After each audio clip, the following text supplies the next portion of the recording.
Welcome back again to my YouTube channel! So, nagbabalik ako sa inyo as in this past few days hindi na ako nag-vlog. Sobrang busy at may pinagkakaabalahan tayo. Siyempre, hindi ako nag-ayos kasi wala akong nilagay sa mukha ko. Nag-lip tint na nga ako. So, ang gagawin natin today, magugupit tayo. Naghalungkat ako sa aking damitan at may iilan ako nakita. Meron akong 4 dito.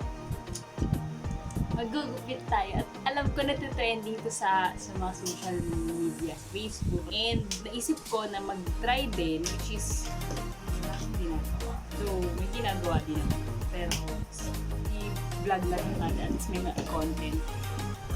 First natin gagawin na magupit. Ay, itong short. High waist siya at nabili ko to sa Upan. Ay, hindi siya Upan. Sa bilihan na, sa Robinson. Nabili ko to siya. Kaso, alam mo, ang ganda niya at ang ganda ng fabric. Ang ganda ng tela. Ayan, ang ganda ng tela niya as in. So, kaso, ang problema, hindi siya kasya sa akin. Wala akong nakitang size ko. Pero ginrab ko siya kasi for only 50 pesos ata. Para siyang, binigahan ko siyang lechon. Parang ganun. Tapos, ang laki niya, but okay na, paparepair ko. Pero hindi ko pa rin naparepair. Diba? Kinabot ko na. Ayan, nakarin niya ang video. So, ayan, kailangan natin ng safety pins. So, in Tagalog, party black. So, ayan, nakikita nyo, highway short siya. Bali, yung line na yan sa gilid, din yung, ayan, kasi medyo gilid niya onti, nilagyan ko ng safety pins para yan yung sukat ng aking bewang. So, ayan, sumayaw-sayaw pa ako, diba? Binaligtad ko siya, tapos nagkamali, inulit ko pa rin, pero doon pa rin kung saan ako naglagay ng safety pins kanina. At gamit ang ruler at ang krayo lang na pulot lang dito sa bahay, yan, ginamit ko siya para mag-highlight, outline ng ating short. At gumamit ako ng green na sinulid kasi wala akong black na sinulid. So, ayan. Nilusot ko siya dyan. Tapos, ayan, inikot-ikot natin. Ayan, ikot-ikotin lang. Parang ginawa niya sa akin. Charot! Ayan, diba? Hindi perfect. Hindi tayo perfect, guys. Ayan, gupitin natin siya. Ayan, fit the dog. Oh, aw-aw din siya, oh. Ayan, ganyan. Ang ginawa kong stitch dyan is running stitch ata tawag dyan. Oo, yan. Basta yan, yung dire-diretso lang na stitch. Ayan, hindi naman natin kailangan maging magaling na mananahe. Ayan, so ganyan. Yan. Bale, pinasok ko siya, tapos inikot, tapos pinasok ulit sa butas, tapos sabay hila. Yan yung ginagawa ko every time na maglalak na ng ginawang tahi. Ayan, ginupit ko. Bale, ayan na siya. Gagawin din natin sa kabila. So, running stitch again. Ulit. At ganun din. Depende sa inyo kung ilang ikot yung paglalak nyo. Sa akin, ginawa ko din. So, ayan na siya. Binaligtad ko na siya. Okay na siya. Taran! Diba?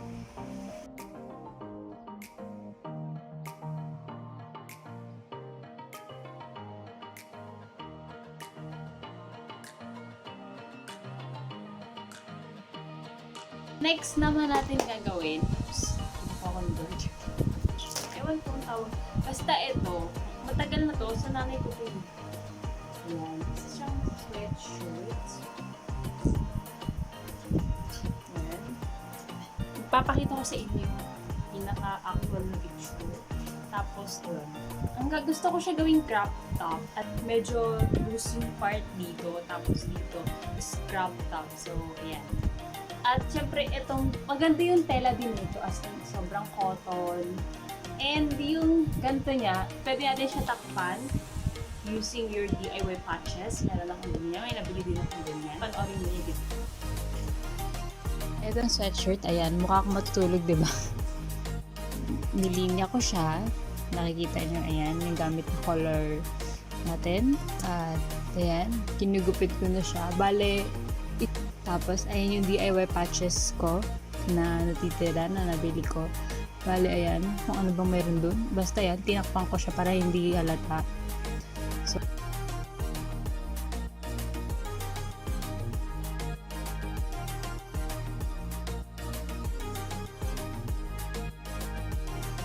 so, next natin gagawin, ito.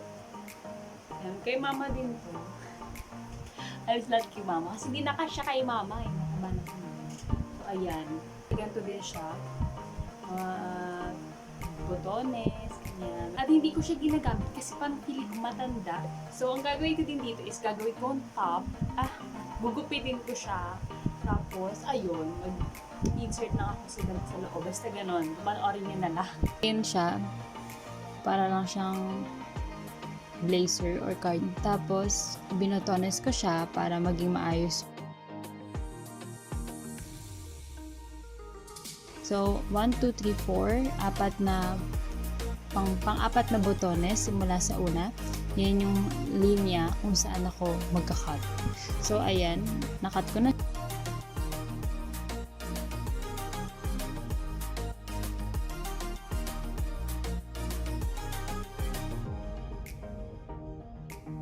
Kung nagustuhan niyo po yung aking video, please hit the thumbs up. And if you don't like, dislike. And don't forget to subscribe to my YouTube channel. Yan. And click the notification bell para like updated. At kung meron kayong suggestion, just comment down below. Bye guys! Kung nagustuhan nyo to, pwede ko na heart.